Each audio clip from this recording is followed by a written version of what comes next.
we brainstormed about approaching the university about how could we positively impact this teacher shortage through, we didn't call it a professional development school then, but we were looking for a partnership, some partnership that we could help develop future educators as well as enhance our current education staff by being part of it.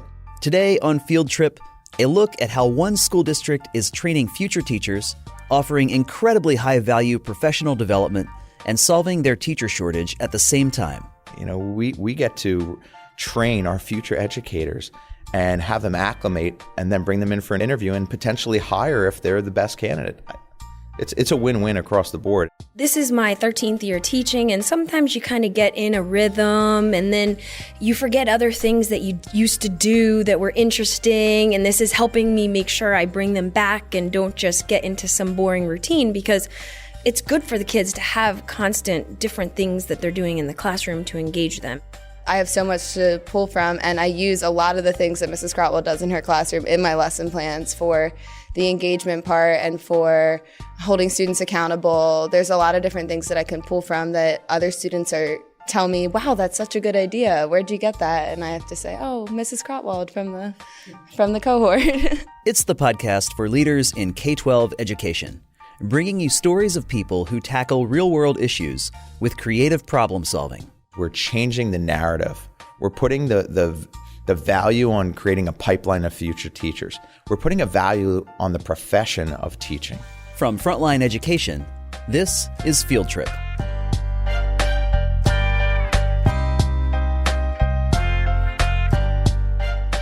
Somewhere between Reading and Allentown, Pennsylvania, is the borough of Kutztown. I'm George Fiore. I'm the superintendent of the Kutztown Area School District. When most people in eastern Pennsylvania hear Kutztown, they usually think of Kutztown University, a mid-sized state school that's well known for its education program.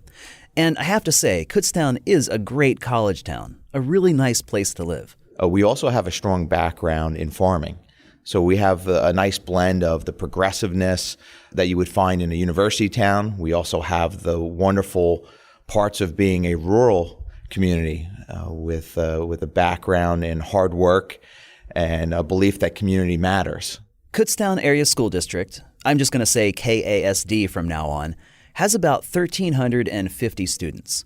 It's a high-performing district, and there's a lot of cohesion between teachers, the parents, and the students. It's really a great place to work. I sat down with Dr. Fiore because we got wind of one way that KASD, along with a few other districts in the area, is working with students at Kutztown University to provide real-world teaching experience and eventually attract them to work at the district. We've talked a lot about the teacher shortage on this podcast before, districts finding it difficult to get enough candidates to apply for open positions. Is this something that you have seen as well? Absolutely. We're seeing huge teacher shortages across Pennsylvania, and we have not been immune to it.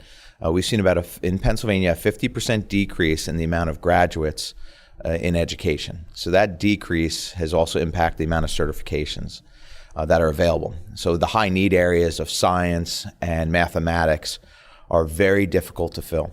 We've had physics openings, we've had mathematics openings that we struggle.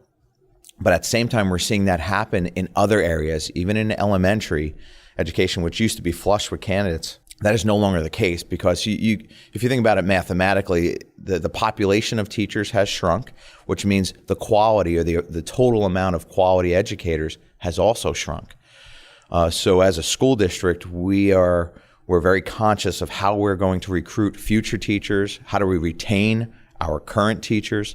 It's really important to us to make sure that we're able to find good educators, because it's not going to get any better when you see that decrease of 50% across the Commonwealth. About 3 years ago, Dr. Fiore and several other superintendents were talking about this problem.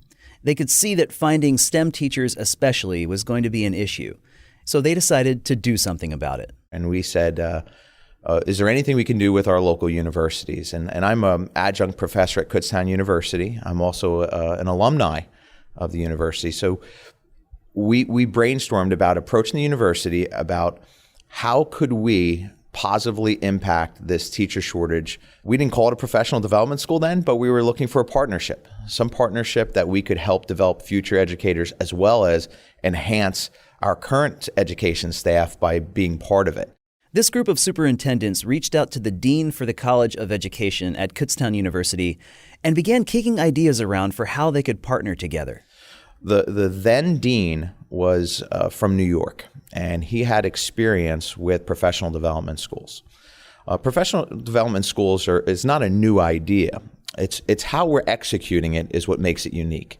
And the university's dean brought in other members of faculty. And the faculty became very excited because one of the problems the university has is making sure they find quality placements for their student teachers. So that was an equal responsibility that we had. And we were willing to take on professional development school students as well as student teachers.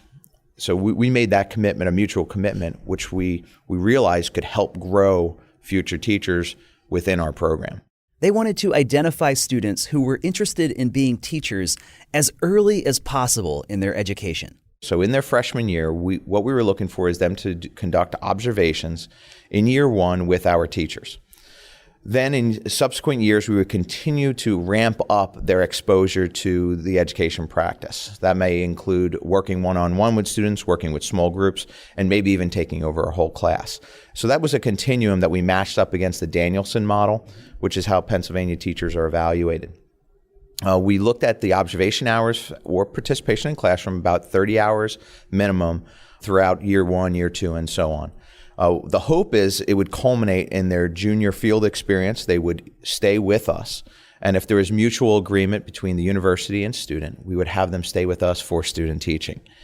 And that process, that vision, turned into an application process where we put out across the university to education majors, interested education majors, for an interview and subsequent placement in our school districts based upon their interest, our interest in specific areas, and availability of staff. That's one of the things that drew me into the PDS program, because they wanted to place you with someone who was of the content area you wanted. They put you where you wanted to teach one day. That is Georgia Lobb, a junior. I'm a student at Kutztown University, and I'm studying secondary education math. They asked us why we wanted to be a teacher, what was driving us to be in this program. And my response to most of this was, well, I wanted more experience in the classroom while still at an early age in my career. Most education majors don't get as much experience in the classroom as I have gotten so far, which is a really cool thing for me to be advanced like that. My name is Shaylon Krautwald. I'm a high school math teacher at Kutztown Area High School. I teach Algebra 1, Probability and Statistics, and AP Statistics. Georgia usually comes in once a week in the afternoons currently, and she'll come in during a period where I have free, which works out because then we'll have a discussion before the classes begin, and I'll explain what I plan to do and kind of why I plan to do it, because sometimes when you see the classroom, you don't realize all that goes into every single thing that you do, and that there's a thought behind everything. It's not just, let me give this warm up and here's the notes and there's a reason why we do everything we do. And so it gives us that nice opportunity to discuss that so she knows in advance what is about to happen, and there's things that she can look for and see how the students will react, whether it's good or bad, and then what you can learn from everything that happened in the classroom. I didn't really know where to be when I first walked into the classroom, so I think I sat in the back and maybe walked around a little bit, tried to make myself feel more comfortable than I might have actually been.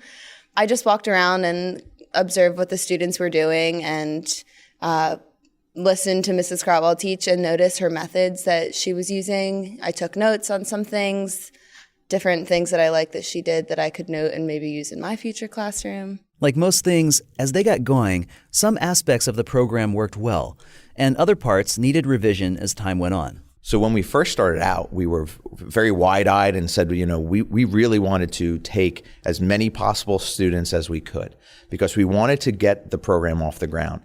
What we've discovered that it is really important to identify motivated young people that are freshmen and sophomores in college. We didn't really, at first we were thinking, should we look at GPA? Should we look at things like that? And then we realized, which we've known as educators, don't really correlate to the best teachers. What we're looking for is high interest, high motivated individuals. And what we found in our second iteration is we asked more questions about motivation. There's a lot of research on, motivation of individuals that leads to future success, and we're finding that. And we're fortunate to we have 22 students from Kutztown University currently in our school district, and I could say they are a very strong group because we curated that. The second part of it is we had to look a little more at logistics. We've been out of school for a little bit, and the major hurdle for university students is transportation. So we actually had to take a step back, and especially for being the school district that has the university in our town, I had to be willing to take on more student teachers because we didn't want to turn anyone away who was willing, motivated, but because of a circumstance that they didn't control, which was transportation, we had to accommodate. Motivated indeed. I asked what it looked like to promote the program to students. What are the benefits? Why would it help you as a freshman? Because you're not getting a grade for this. And I think that's maybe the misnomer that sometimes we feel that you need to attach a grade to it for students to want to do it. And in this case, this is totally extra for our students, and particularly Georgia, because she's motivated to be the best teacher. And it speaks a lot to our future educators that it's not about a letter grade. It's about a career. It's about a vocation. And those are the people I want teaching our kids in our school district. So if we can find them at the age of 18 and then train them for 4 years, we're going to be better off. And I think that's the kind of communication we had to them. We also talked about, for these students, we would offer an interview at the end of their experience, because sometimes it's really hard to get an interview. And we want to afford the opportunity because this is part of their learning process. I think I have a lot of tools in my toolbox now, so to say, that I can use in my university classes now and for when I'm a teacher one day.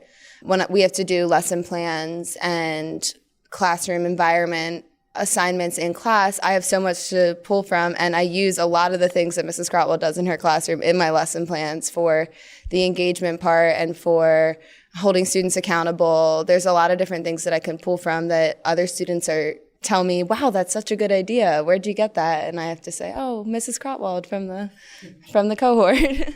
I'm getting to see the same classrooms that I was in when I was in high school, but from a new perspective, which is important because we know that teachers, they teach in the classroom and they grade the papers, but we don't know everything else until you are in the teacher's shoes. And so being able to observe in the classroom from a teacher perspective has made me want to do it more because I see all the benefits that come out of it and how much the students admire the teacher. It is also beneficial to us. We get to train our future educators and have them acclimate and then bring them in for an interview and potentially hire if they're the best candidate. It's a win-win across the board, and I think that's sold. It's not hard to find candidates. We're actually at a point where we need to expand the amount of school districts because we're going to hit capacity, especially as a small school district. You think about 4 years. If I take 12 teachers a year, I'll be almost at 1/3 of my population of staff that has a student teacher, which isn't terrible, but that's a lot to take on. It is a lot to take on. Mentoring a student teacher involves a lot of work on the part of teachers. Teachers also don't receive extra pay to do this either. So the teachers in our school district are the kind of examples of teachers that are motivated, that are excited about teaching kids, and excited about growing the profession. I think that's equally as important for us internally. I think I was a little hesitant and excited. There was excitement to me because I wanted to be part of it, and I think it's a really great experience to be able to work with someone else. One of the greatest things I had when I became a teacher was the ability to collaborate with other teachers. I had the ability when I was a student teacher, but more so when I first began teaching, because I was at a large school where we had a really good professional learning community that gave me weekly interaction with other teachers to learn from them. And I learned so much by working with them. So the thought of now being a teacher who can start working with younger teachers was just something I felt was really important, because I think you learn the most from your colleagues. As much as you can learn in college, they just can't possibly prepare you for everything you're going to experience. It speaks to the professionalism of the teachers within our school district, but also it grows their practice. They become better educators because the metacognitive work that goes into teaching someone else how to teach is so powerful for you to grow as an individual.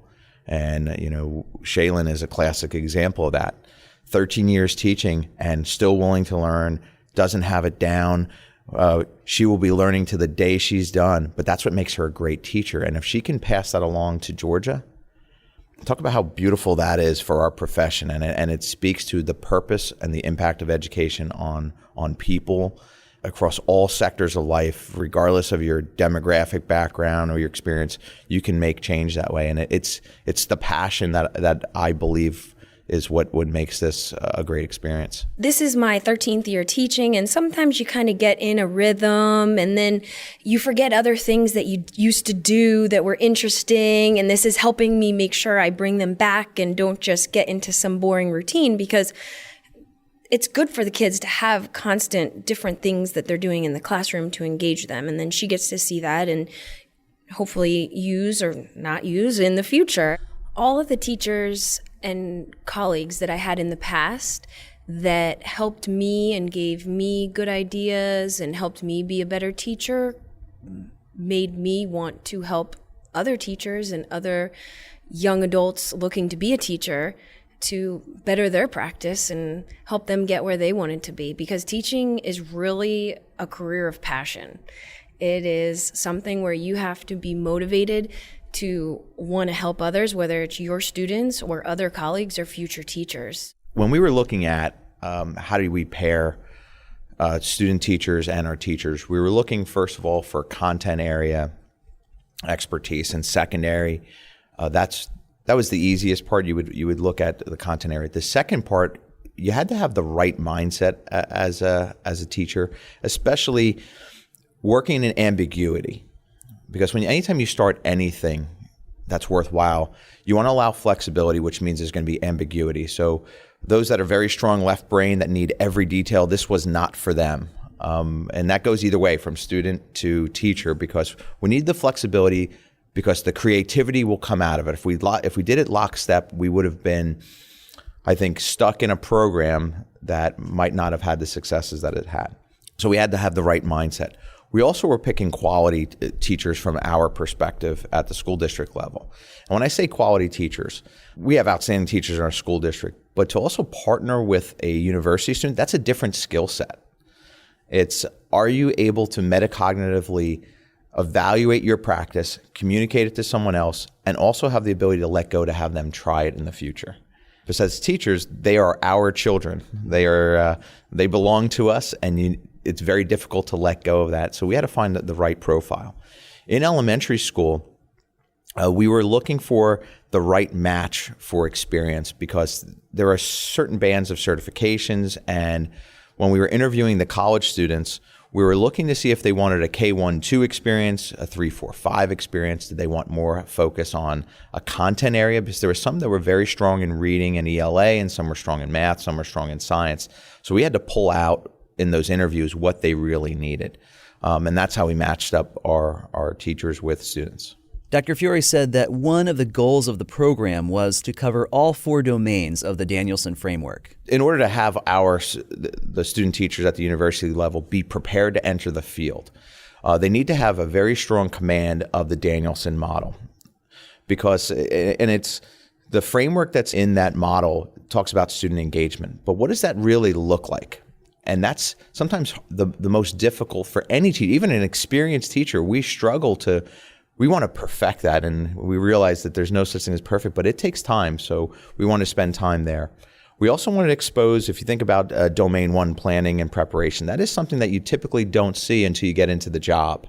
So we want to spend the first experiences looking at what does it mean to truly plan with IEP students? What does it mean to plan and write a lesson plan that includes a diversity of activities? How do you differentiate for the vast abilities that you have in your class? So it is so important to work through that Danielson model. And then the reality of it, we shared at one of our meetings, is the most eye-opening thing sometimes for new teachers is that half your job is teaching. The other half is the planning and preparation, the professionalism. How do you develop yourself? So the sooner we can expose them to all of those parts of that Danielson model, it will help with retention when they finally get in the job. There's a lot of research for many years that after the first 5 years, teachers leave the field. Now, we don't see that in our school district, but if we're going to serve this amount of students, why not remove those barriers? Because here's an equal benefit of this program. I'd rather have someone say as a sophomore, I don't want to be a teacher, than after they've completed 4 years, they've put a lot of time and money in, and now they're like, I have this degree, I have to do this, or I have to start over. So there's mutual benefits across the whole scheme from their freshman year all the way through, and the Danielson model is a great framework to work within to get there. Dr. Fiore said something a bit earlier that is also important. The idea that as students become more familiar with teaching in general, and the Danielson framework in particular, it helps with retention later on. If you think about where most teachers struggle in their first few years, it's going to be in the areas of planning and preparation. I'll start there. So the amount of planning and preparation that goes into teaching every single day with the diversity of learners is taxing. It is a tremendous amount of time. But when you're exposed to it earlier in your career, you're actually creating the habits of mind with regards to the work ethic of planning. It also helps expose at a much earlier age to seeing what are the kinds of strategies that will reach students. So you're trying to build this toolkit, and it's very difficult when you're a first-year teacher because it's a new job. You also have to not only plan the lesson, you have to execute it, and then you have to have classroom management. So if we can start to remove those barriers much earlier with planning and preparation, that's the first hurdle. The second hurdle in those first few years is how do you manage a classroom? And it's the procedures that go into it, which is part of your planning and preparation, because good planning can help you avoid a lot of issues that you may experience in the classroom. Whether it's how do you organize your classroom? How do I distribute papers? Some of the smallest things fall apart for some inexperienced educators. So that helps with retention because they have those things down. They've seen them for you think of over a 3-year time in the PDS program that we have, they will have over 90 hours of observation. So they have seen practices on how to organize the classroom. How do you plan for a student who has a high incidence of attention needed in their IEP to someone who is a high achiever? How do you reach the student that's in the middle that may not be overtly misbehaving or engaged? How do you do that? And those are the things that I think really impact retention. It typically is not the other areas. Most people, they can get in front of and teach. When you hire them, if you have a good interview process, they probably have the chops to get in front. The issue is all of the other things that get in the way. Can you manage your classroom? Can you plan effectively?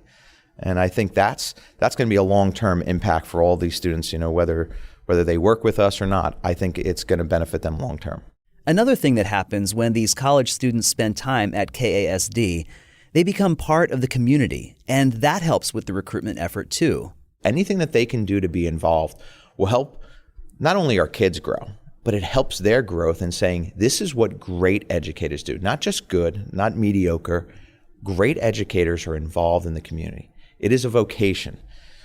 Every teacher tells you this is not an 8 to 3 job. It is not from August to June. It is a year round. It's something after school because you get so much more out of the profession by doing it.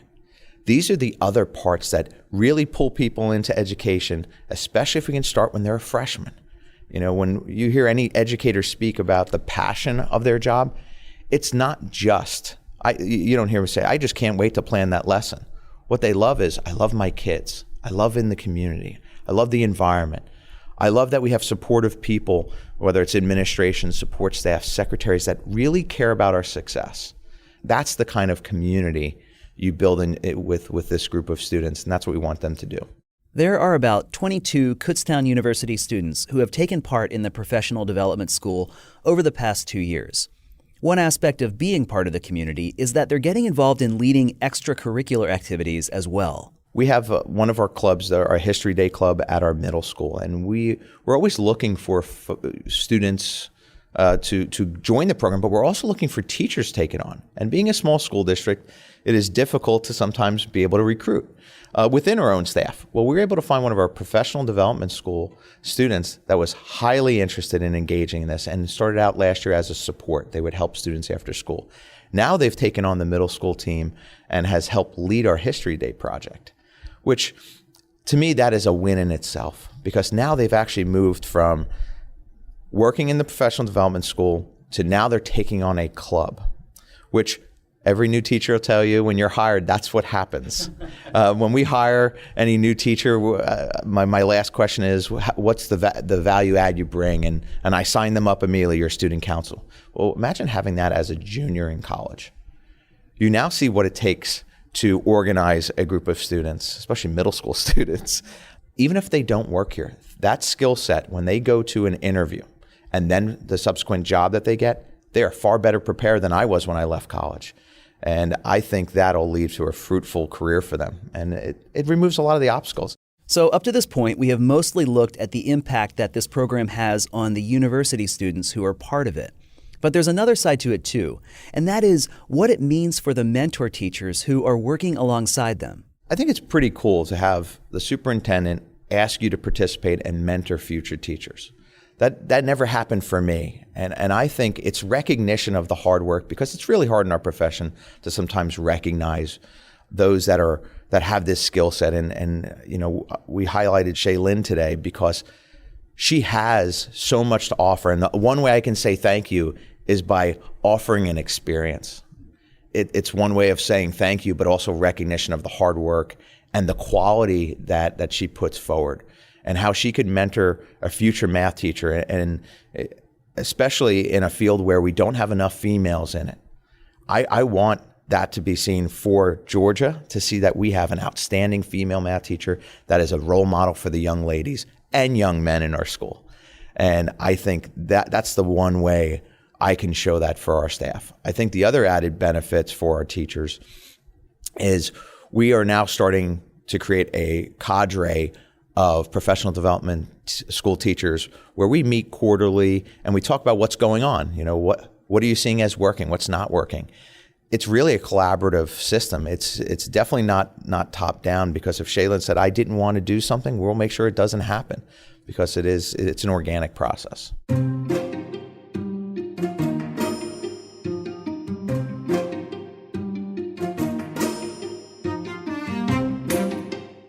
What we are is we're changing the narrative. We're putting the value on creating a pipeline of future teachers. We're putting a value on the profession of teaching. It is not something that anybody could do. I always say if it was easy, everyone can do it. This is hard work. And the earlier we can start it, we're showing that this holds great value, and our community values it. Our school board values it. I haven't had anybody but say great things about us engaging it, because it's communicating we have great teachers and we care about the future teachers that are going to get in front of our future children. One of my hopes throughout the program, and I've heard it through the metacognitive reflection of our teachers about it. So we have 22 of our teachers that are engaged in this process.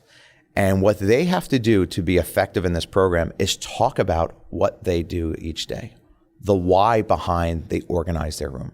Because I think when you bring that to the forefront for 30 hours with our minimum, they're refining their craft. They're being more careful in saying, this is why I organized my classroom this way. This is why I asked these questions.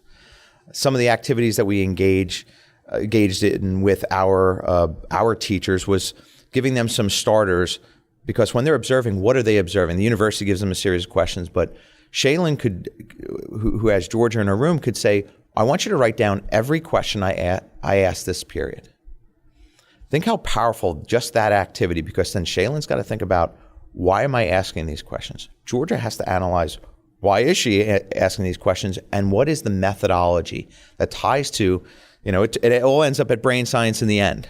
How did the students learn factoring because of the questions and structure of the activity? When you have to be able to explain yourself to someone else and to explain why you're doing what you're doing, it helps to better organize all the information in your head so that you actually do it even better. Because the reflection process that you have to take part of before you explain it to someone else makes you think even deeper about all your practices. To me, that is an incredible benefit that I can't really pay for through professional development. I can't have my teachers sit there and have me present or go to a training which teaches that. But by them doing that automatically in these conversations, they are better teachers. And we're excited for that.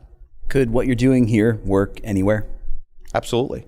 The key is having the support and the ability to sustain it. It is work, especially for your teachers. It's work at the university level. It's work for the superintendent. By taking it on as a priority and engaging in it, the 5 superintendents, this takes a good amount of time, but it's worth it.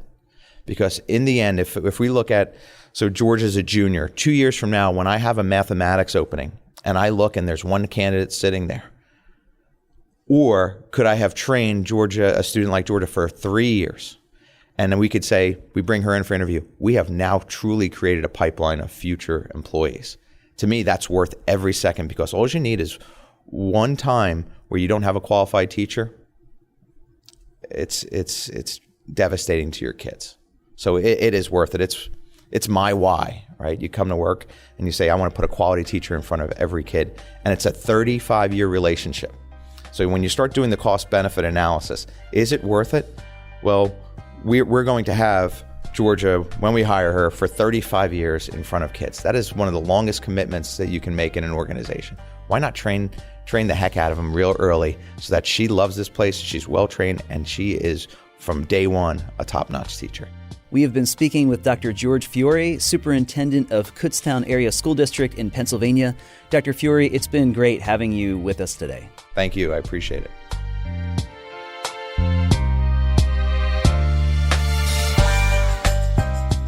Don't forget to subscribe to Field Trip. You can find us on Apple Podcasts, Google Play, and pretty much anywhere else you get your podcasts. Field Trip is a podcast from Frontline Education. Frontline's industry-leading software is designed exclusively for K-12 and is built to help school systems recruit, hire, engage, develop, and retain their employees, because we believe that's what makes the biggest difference for students. For more information, visit frontlineeducation.com/fieldtrippodcast. For Frontline Education, I'm Ryan Estes. Thanks for listening, and have a great day.